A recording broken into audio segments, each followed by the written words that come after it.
Hello అండి అందరికీ. ఇంకా తిరుపతి నుంచి అయితే నైట్ బస్ బుక్ చేసుకున్నామని చెప్పాం కదండి. ఇంకా బస్ కోసం అయితే వెయిట్ చేస్తుండగా పక్కన మాకైతే ఒక బేకరీ కనిపించింది. ఇంకా మా మరిది అయితే అందులో క్రీమ్ స్టోన్ ఐస్ క్రీమ్ ఉంటుందంటండి. సో అది తీసుకుందామని చెప్పేసి మా మరిది క్రీమ్ స్టోన్ ఐస్ క్రీమ్ తీసుకున్నాడండి. మేమైతే dry fruits ice cream order చేసామండి.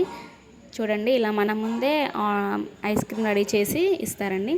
మేము పార్సల్ చెప్పాము, ఇంకా బస్సులో తిందామని చెప్పేసి 2 ఐస్ క్రీమ్స్ అయితే పార్సల్ కట్టించుకొని బస్ ఎక్కామండి. ఇంకా మా పిల్లలు ఇక్కడ ఇంకా కావాలి, చాక్లెట్ ఐస్ క్రీమ్ కావాలని చూస్తున్నారండి.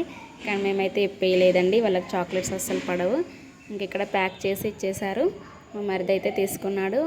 అందులోనే ఐస్ క్యూబ్స్ వేసి ఇచ్చి ప్యాక్ చేసి ఇస్తారండి. సో మనకు ఐస్ క్రీమ్ కరిగిపోకుండా ఉంటుంది. ఇంకా అవి తీసుకొని బయటకు వెళ్ళేసి ఇంకా బస్ కూడా వచ్చేసింది ఈలోపు. ఇంకా బస్ ఎక్కేసామండి. ఇంకా నైట్ బస్లోనే డిన్నర్ చేసేసి ఇంకా అందరం కలిసి ఐస్ క్రీమ్ కూడా తినేసి పడుకున్నాం. Bye friends.